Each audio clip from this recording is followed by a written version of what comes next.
जय हिंद साथियों। आज का जो टॉपिक है हम लोगों का वो है घड़ी, क्लॉक। ठीक है ना। इसको दो एपिसोड में बनाएंगे ताकि आप लोग सारी बातें अच्छे से समझ सकें। ठीक है ना। तो समझिए, पहले हम समझते हैं कुछ ओरल क्वेश्चन आते हैं। जैसे क्वेश्चन पूछा जाता है कि घड़ी की दोनों सुइयां आपस में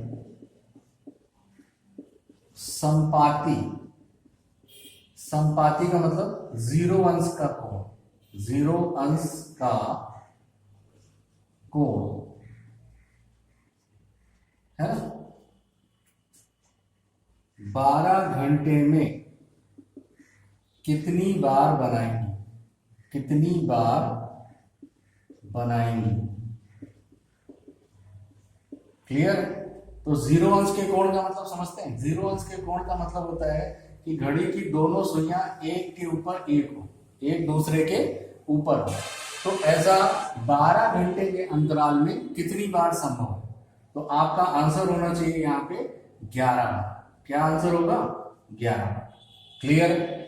अब देखिए, अगर 12 घंटे में ये प्रक्रिया 11 बार होती है तो क्या आप बता सकते हैं कि 24 घंटे में ये प्रक्रिया कितनी बार होगी?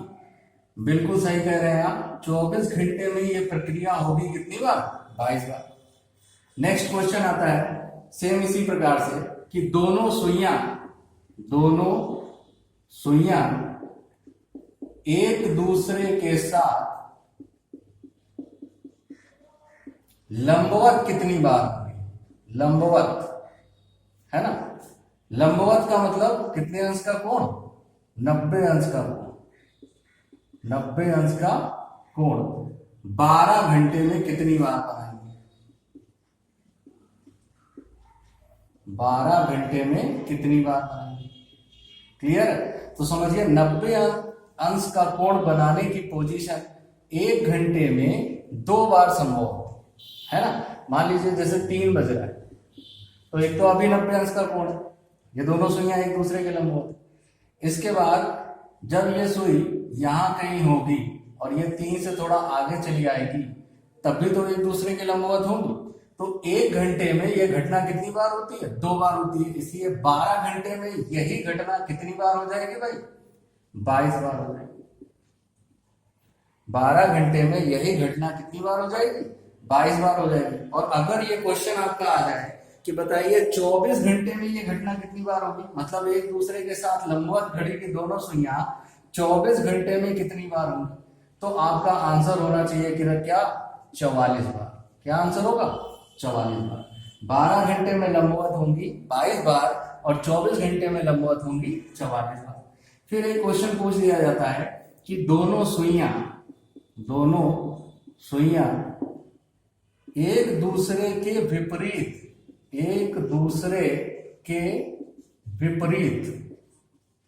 है ना 12 घंटे में कितनी बार होंगी। तो इसका आंसर भी जीरो ही वाला है, तो जीरो वाला था, यानी ये घटना भी 1 घंटे में एक ही बार होती है। तो 12 घंटे में कितनी बार होगी? 11 बार। अब समझिए 24 घंटे में सेम घटना कितनी बार होगी, तो इसका आंसर क्या होगा? 22 बार। देखिए, कंफ्यूजन में ये क्वेश्चन गलत हो जाते हैं और नॉर्मली कई पेपरों में देखा गया है कि ऐसे ही बस घड़ी से कुछ और ना पूछ करके सिर्फ ये कॉमन सी बातें पूछ दी जाती है। तो मुझे लगा बता देना चाहिए ताकि आपकी ये कॉमन सवाल तो कम से कम गलत ना। क्लियर है। नेक्स्ट देखिए, अगला टॉपिक समझिए। इसमें एक टाइम दे देता है आपको और बोलता है कि बताइए कि इतने बजे दोनों सुइयों के बीच कितने अंश का कोण होगा। दोनों सुइयों के मध्य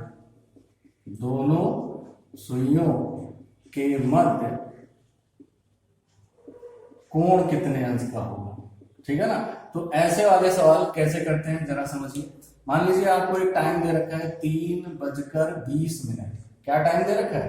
3:20। आपको बताना है कि दोनों सुइयां 3:20 में कितने अंश का कोण बना रही होंगी। तो देखिए, बड़ा आसान है, स्टेप बाय स्टेप समझते जाइए। 2-3 बातें हैं।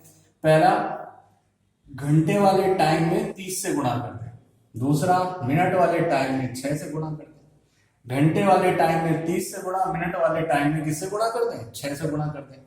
देखिए क्यों किया जा रहा है ये भी अगले वीडियो में हो सकेगा तो हम इसको बता देंगे आपको। अभी सवाल समझ लीजिए कि ऐसे सवाल आते हैं तो किए कैसे जाते हैं। क्लियर है? तो घंटे वाले में 30 से जब आप गुणा करेंगे तो कितना आएगा 90, मिनट वाले में 6 से गुणा करेंगे तो कितना आएगा 120।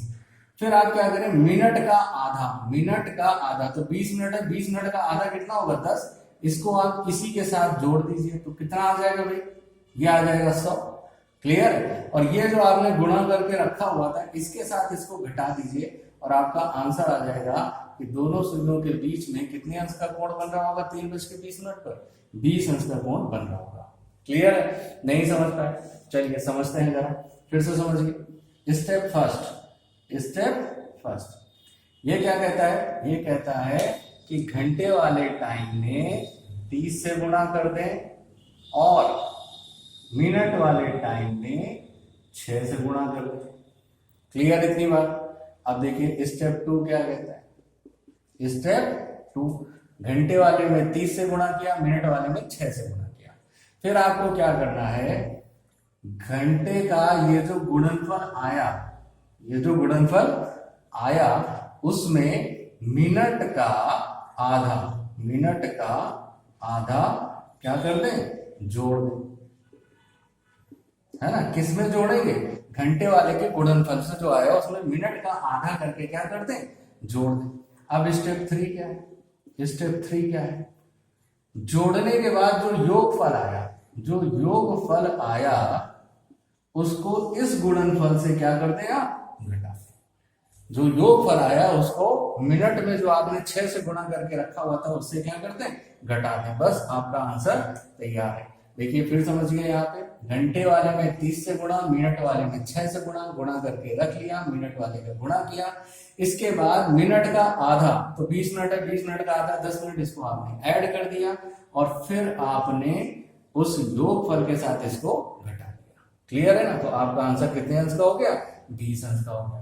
देखिए एक सवाल और हम समझते हैं, अगर समस्या आ रही है तो समझिए, ध्यान से देखिए। अगला क्वेश्चन ले लेते हैं, 4:15। कितना टाइम मिलेगा, 4:15 में बताना है कि कितने अंश का कोण होगा। तो पहला स्टेप, घंटे में 30 से गुणा, मिनट में 6 से गुणा। क्लियर है ना? तो 4 और 30 का गुणा करेंगे आप तो कितना आ गया 120, 15 छक्का 90, मिनट का आधा 90 का आधा कितना हो जाएगा 45, इसमें ऐड कर दिया गया, सॉरी 15 का आधा 7.5, इसमें क्या कर देंगे, ऐड कर देंगे। तो जब इसमें 7.5 120 में ऐड करेंगे तो आपका आएगा 127 और इसको इस गुणनफल के साथ क्या करना है, आपको घटाना है। तो 127 में से आपको 90 घटाना है, तो यहाँ बचेगा 5, यहाँ हो गया 7 और 12 में 9 गया, 12 में 9 गया तो कितना हो गया 3, यानी आपका आंसर क्या प्राप्त हो गया 37.5। क्लियर है? अभी भी कोई डाउट है? चलिए एक सवाल और देखते हैं, और ये सवाल में आपको एक नई बात और सीखने को मिलेगी। अगर आपको दे दिया गया 8:10। क्लियर है? तो देखिए क्या करेंगे, स्टेप सारे वही हैं, सेम है। घंटे वाले में किससे गुणा, 30 से, मिनट वाले में किससे गुणा, 6 से, 8 त्रिक 24, 240, 10 छक्का 60, मिनट का आधा 5, ऐड किया 245 में से 60 घटाना है भाई, 245 में 60 क्या करना है, घटाना है। तो 14 में 6 गया 8, 185 अंश। ठीक है ना? अब 185 अंश आंसर मत करके आ जाना, नहीं तो गलत हो जाएगा। क्या करोगे, जब भी 180 अंश से ज्यादा हो, है ना, जब 180 अंश से अधिक हो मान, ठीक है ना, तो उसको 360 से घटा दें, 360 अंश से क्या करें, घटा दें। क्लियर है? कब घटाएंगे, जब मान आपका 180 अंश से ज्यादा है। तो आप 360 से घटा दीजिए 185, घटाएंगे तो आपका शेष कितना बचेगा 175 अंश, यानी कि इनके बीच में कोण कितने का होगा 175 अंश। उम्मीद है बातें समझ में आ गई होंगी, है ना, इतनी चीजें हैं। और जब भी आपको टाइम को लेकर के कोई भी टाइम दिया हो, बस आप ये सिंपल से 3 स्टेप फॉलो करिए और निकाल लीजिए कि दोनों सुइयों के मध्य कोण कितने अंश का होगा। धन्यवाद।